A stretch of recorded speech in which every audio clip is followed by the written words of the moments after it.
Praise God. Hallelujah. Isang mapagpalang umaga po sa inyong lahat. Nais ko pong ihatid po sa inyo, sa bawat puso natin ang sinasabi po ng Panginoon na huling wika. At ano po ang kahulugan ng huling wika ng Diyos? Ang huling 7 wika ng Diyos, ito po ay kanyang mga salita upang matanggap natin ng ang buhay na walang hanggan. Upang tayo po ay once na natin pinapakinggan, ito po ay ating natanggap, ang 7 huling wika ay isang kahulugan ng buhay na walang hanggan ay laging nakalaan sa bawat isa sa atin. Number 1, ang unang 7 huling wika, ito makikita natin sa Matthew chapter 27 verse 46. At ang sabi po dito, nang mag-aalas-tres ng hapon, sumigaw si Jesus, Eli, Eli, lema sabachthani, nang ibig sabihin, Diyos ko, bakit mo ako pinabayaan? Dear brothers and sisters, ang huling salita ng Panginoon, ang unang huling ng 7 wika ng Panginoon, ang una, ito po isang pagpapakita na siya po ay dumaraing. Siya po ay nagpapahayag ng kanyang saloobin sa kanyang Ama. Nang sabi, Diyos ko, bakit mo ako pinabayaan? Ipinakikita po ng Diyos, maraming pong sitwasyon ang nagaganap sa ating buhay na habang tayo nabubuhay, naglilingkod man tayo o hindi sa Diyos, tayo may sumasamba o hindi sa Diyos, ang laging nating nararanasan ay ang iba't ibang klase ng mga problema at pagsubok sa buhay. Ang nakadalasan po ay hindi na natin kayang masolusyonan o mabigyan ng katugunan ang lahat ng ating nararanasang problema at pagsubok. Kung isang kwento po, na isang kaibigan ko na meron po siyang cancer doon po sa breast. At doon po sa kanyang cancer sa breast, ay dumating po ang point, ang panahon, ang takdang panahon, na siya po ngayon ay nagsuffer. Ang kapatid na babaeng ito na aking pong ikinikwento sa inyo ay nagsuffer na po siya sa sakit na niyang cancer sa breast. Ngunit, hindi po siya naibsan o nawalan po, nagkaroon ng kagalingan. At ito po ay hindi na nakasurvive. Kung bakit po nang kadalasan sa ating mga suffering ng tao hindi nakakasurvive, sapagkat ibig ng Diyos na tayo sa Kanya po magtiwala. Ibig ng Diyos sa Kanya tayo mag-focus. Ibig po ng Panginoon na sa Kanya tayo umasa. Sapagkat tanging ang solusyon ng anumang pagsubok sa buhay ay ang ating Panginoong Hesukristo. Na dapat iti sa Kanya natin idarain. At kung paano humihingi tayo ng awa at tulong na tayo tulungan ng Diyos upang ang problema at pagsubok ay malampasan. Kaya marami po ang hindi nakakasurvive sapagkat sila po ay pumapanaw na ang buhay. Na tanging nais ng Diyos, tayo po ay lumapit sa Kanya sapagkat sabi ng Panginoon, maliligtas ang tumatawag sa pangalan ng Panginoon. At hindi po pwedeng na tayo po ay magko-comment o magko-complain, bakit mo po ako pinabayaan? Hindi tayo pinababayaan ng Diyos sa mga problema ng ating dinadaanan. Tayo po ay Kanyang tinutulungan at Kanya tayong isosurvive Nawas na ang paniniwala mo at pagtitiwala sa Kanya ay tunay na ito po ay bunga ng iyong pananampalataya sa Kanya. Kaya dear brothers and sisters, yan po ang isang salita ng Panginoon na naunang 7 huling wika. Pangalawa po, Lucas chapter 23 verse 34. So, pinakikita po ng Diyos na ang huling wika po ng Panginoon ay makikita po natin sa Lucas 23 verse 34. At ito po ang sabi. Ito po ang kanyang sinabi. Ito po. Sinasabi po ng Panginoong Jesus. At ito po. Sinabi ni Jesus, Ama, patawarin mo sila sapagkat hindi nila nalalaman ang kanilang ginagawa. Ipinakikita po ni Jesus na ating Panginoon na marami po mga tao na ang sabi po ng Hosea 4:6, marami pong napapahama sapagkat sila'y walang sapat na kaalaman sa Diyos. So, pinakikita po ng Diyos, ng ating Panginoon, na ang bawat isa sa atin ay inahihingi tayo ng tawad ng Diyos, ng Panginoong Hesus, upang ang bawat isa sa atin patawarin tayo ng Panginoon, sapagkat hindi tayo lumapit sa Kanya upang ang ating problema at pagsubok na dinadaanan ay Kanya pong masolusyonan.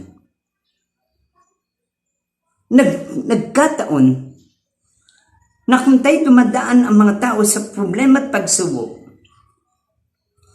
ay nakagagawa po sila ng sarili nilang desisyon, na sarili nilang agenda o sarili nilang kilos o galaw upang masolusyonan ang kanilang problema. Ngunit nais po ng Panginoon na tayo sa Kanya po umasa, sa Kanya tayo lumapit, sa Kanya tayo magtiwala, na anuman ang pagsubok at problema mong kinakaharap, dapat po sa Diyos mo ilapit. Sapagkat sabi ng Amos 5:4, mabubuhay ang lumalapit sa akin. Ang lumalapit sa akin ay mabubuhay. So, pinakikita po ng Diyos sa kanyang ikalawang huling 7 wika, Panginoon, Ama, patawarin mo po sila sapagkat hindi nila nalalaman ang kanilang ginagawa. Sapagkat sila po ay kadalasan, karamihan sa mga tao, basta na lang po silang makapagsalita, basta na lang silang makagawa ng masama, basta na lang silang maibsan lamang ang kanilang pangangailangan o maibsan lamang ang kanilang mga problema. Ganong ang Diyos po ang nagsabi, mabubuhay ang sinumang lumalapit sa Kanya. So, pinakikita po ng Diyos na ang Diyos ay humihingi ng patawad upang ang bawat isang gumagawa ng sariling kapasyahan. At ang sabi ng Deuteronomy 8:18, hindi sa sarili mong lakas nang gagaling ang iyong kayamanan. Ang lahat ay galing sa ating Panginoon. Kaya't kailangan po, ito'y ihingi natin ng tawad kung tayo po ay nagmarunong sa ating sarili. Tayo po ay lumapit, na tayo po ay gumawa ng labag sa kalooban ng Diyos, na dapat ay hindi tayo lumalabag sa kalooban ng Diyos. May isa pong kwento. May isang pong pangyayari na kagaya po ni Sapphira at ng kanyang asawa sa Biblia. Nagpinangako po niya na yung kanya pong ari-arian na bahay at lupa ay ibebenta po niya at ang pinagbentahan ay ibibigay sa gawain ng Panginoon. At yun ipinangako ni Sapphira kay Pedro. Nung ito po ay nabenta, ang ginawa po ni Sapphira at ng kanyang asawa ay hindi po inremit ang kabuuan ng pinagbentahan ng bahay. Kaya't sila po ay namatay.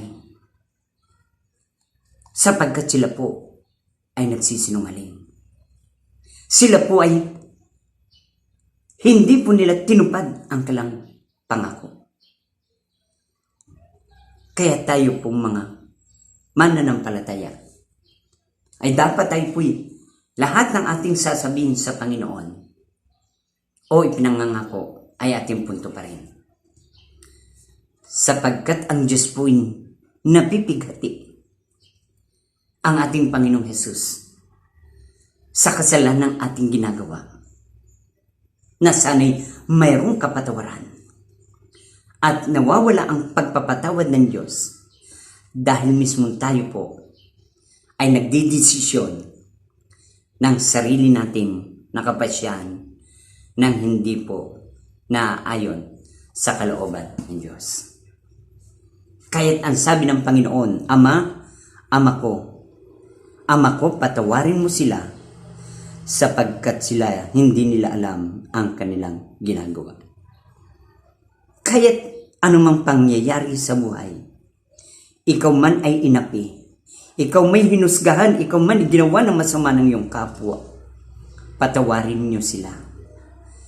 Magpatawad ka. Sa iyong pagpapatawad, ay nasunod mo ang kalooban ng Diyos. Kaya't matapos kang magpatawad, ikaw na may magtataglay ng gantimpala mula sa Diyos. At ipinakikita rin po ng ng Lucas 23 verse 43 na ang kanyang ikatlong pitong huling wika ay ito po ang sinabi niya. Sinasabi ko sa inyo, isasama kita ngayon sa paraiso. Na kapag matapos tayong nakahingi ng tawad sa Diyos, matapos na tayo po'y nagsisi at tumalikod sa ating kasalanan, ang Diyos na rin po ang nagpapasya na ang sabi ng Panginoon. At sinasabi ng Panginoon, isasama kita ngayon sa paraiso. Ibig sabihin, na ang taong nagsisi at tumalikod sa kanyang kasalanan, siya po ay pinatawad ng Panginoon at siya'y napabilang sa kanyang pinaghaharian. Ipinakikita ng Lucas 23 verse 46. At ito po ang sinabi naman ng Panginoon. Sumigaw ng malakas si Jesus, Ama, sa mga kamay mo'y ipinagkakatiwala ko ang aking espiritu. At pagkasabi, nalagot ang kanyang hininga. Anumang problema, anumang bigat ng iyong daladala, anumang hirap ng iyong pagsubok na dinadaanan, anuman po ang mga kabigatan mo sa buhay, ang sabi ng Panginoon, gayahin natin ang Panginoong Hesus. Sa Kanya natin ipagkatiwala ang lahat ng bagay. Sa Kanya natin ipaabot. Sa Kanya natin po ibigay. Tayo po'y sumangguni sa Kanya. Sa kabigatan mo iyong nararanasan. At sa Kanya mo ipagkatiwala ang lahat ng bagay na iyong kabigatan. At sa Kanya mo ihabilin. Sa Kanya mo po itagubilin ang lahat ng bagay na gusto mong maganap na ito man ay imposible sa iyo, ngunit sa Diyos ay walang imposible. So pinakikita po ng Juan 19:26. Ito po ang sabi ng Panginoon. Sinabi po niya, at ito po ang pang-anim, ang pang-lima na pitong wika, huling wika. 19:26 to 27. Ito po sabi. Sinabi ni Jesus,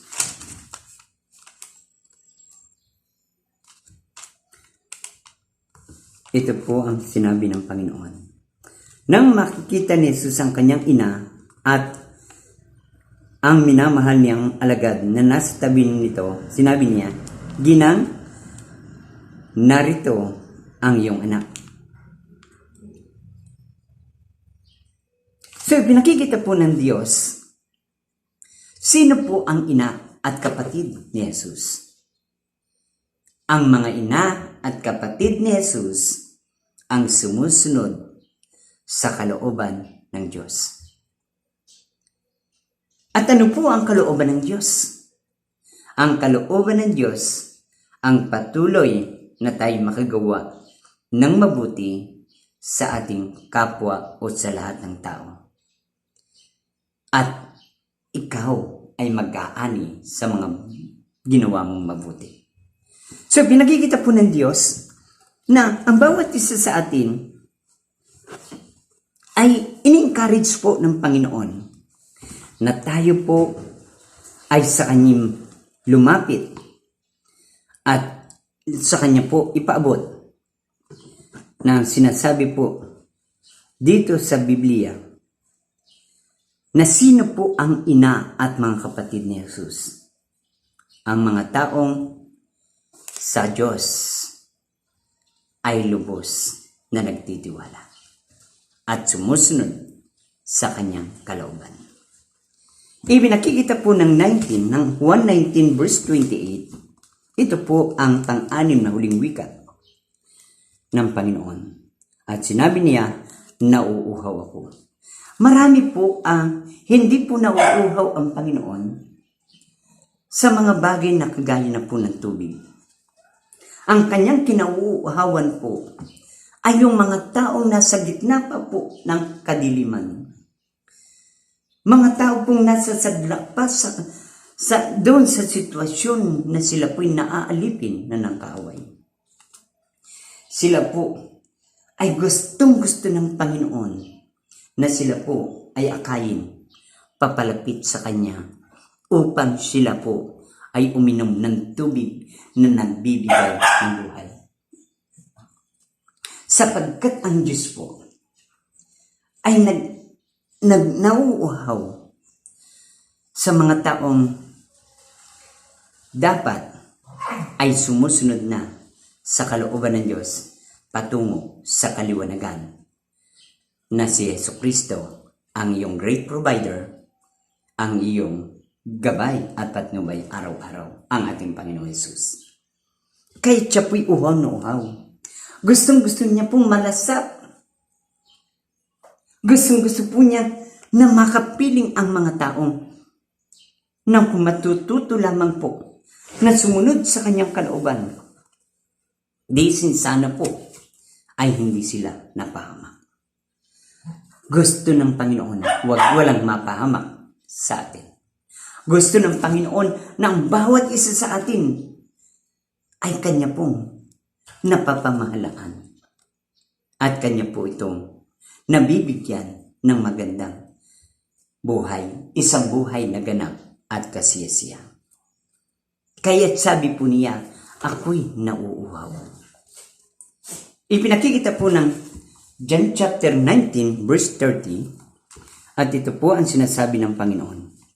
At pagtanggap ni Jesus ng alak, sinabi niya, naganap na, at iniyuko niya ang kanyang ulo at nalagot ang kanyang hininga. Sinasabi po ng Panginoon sa huling wika, sa 7 wika, ay ito po, siya po ay, sabi niya po, naganap na. Naganap na ang kanyang kamatayan. At sa kanyang kamatayan, tayo po ay magpasalamat sa Diyos, magmunyi sa pangalan ng Panginoong Hesus.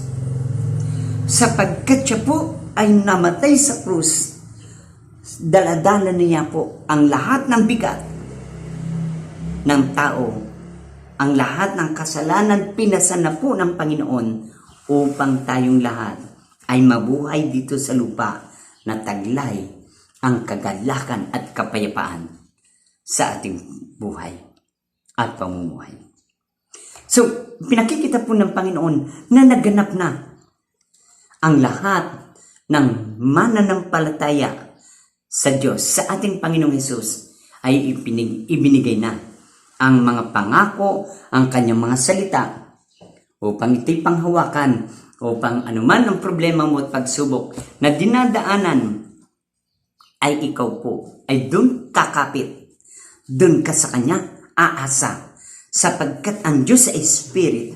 Kung ang salita niya ay itinatanim mo sa iyong puso, itinatatak sa iyong puso, ito po ang daan upang ang bawat isa atin ay makasurvive sa lahat ng ating kabigatan, sa lahat ng ating mga problema, upang tayo po ay hindi mabigatan, kundi tayo makapamuhay na may kagaanan, na may kagalakan, na mayroong kapayapaan, at mayroon, Panginoon, na kung saan tayo'y laging makasamba at sa Kanya na may taglay na pagpapasalamat, sapagkat sa Kanyang kamatayan sa krus, tayong lahat ay nakalaya sa sitwasyon o sa gawa ng kaaway na sana tayo ay mapapahamak, ngunit tayong lahat ay hindi napapahamak, hindi mapapahamak, at walang makapananakit sa atin, at walang magkakasakit, walang maghihirap, walang masasadlak sa kaguluhan,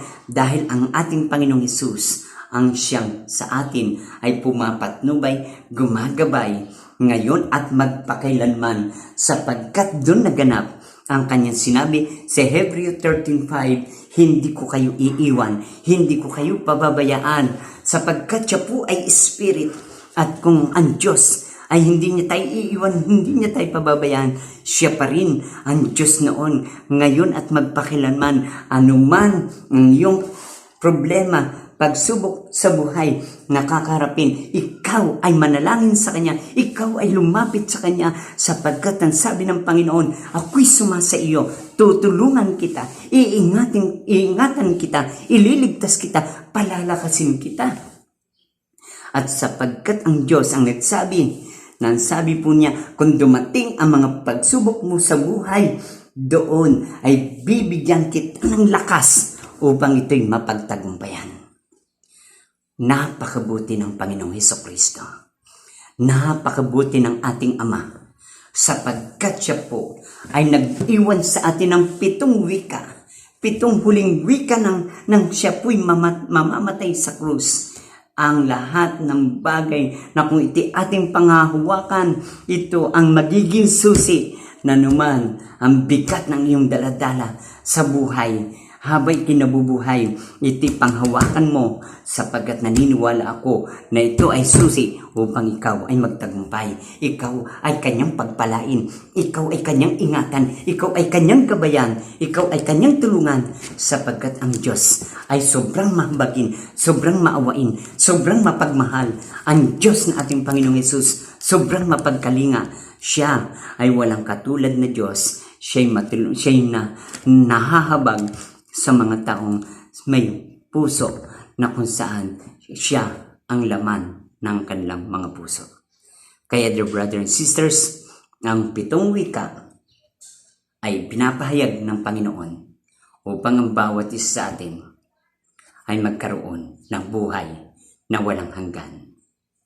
Dito pa man sa lupa ay buhay na ganap at kasiyasiya, at kung sa langit ay magkaroon tayo ng buhay na walang hanggan.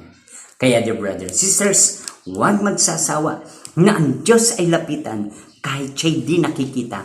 Siya po ay ating asahan, siya'y ating tawagin, siya'y ating hingan ng tulong. Hingin mo ang lahat ng bagay sa Kanya, ang lahat ng iyong pangangailangan, sapagkat ang Diyos ay nagsabi, my God shall supply all our needs. Ang Diyos ang ating kublihan kanlungan, siya'y handang saklolo. Ang Diyos ay lagi nating purihin, siya'y ating pasalamatan, siya'y ating sambahin, sapagkat He is the God, is more than enough.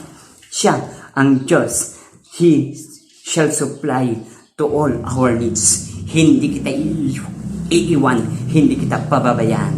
Kaya dear brothers and sisters, huwag kang makakalimot ng Diyos ay purihin mo at pasalamatan sapagkat siya'y gagawa araw-araw ng himala sa buhay mo at sa buhay ko. Siya'y tutulungan niya tayo, ililigtas niya tayo sa mga mapanganib na sitwasyon.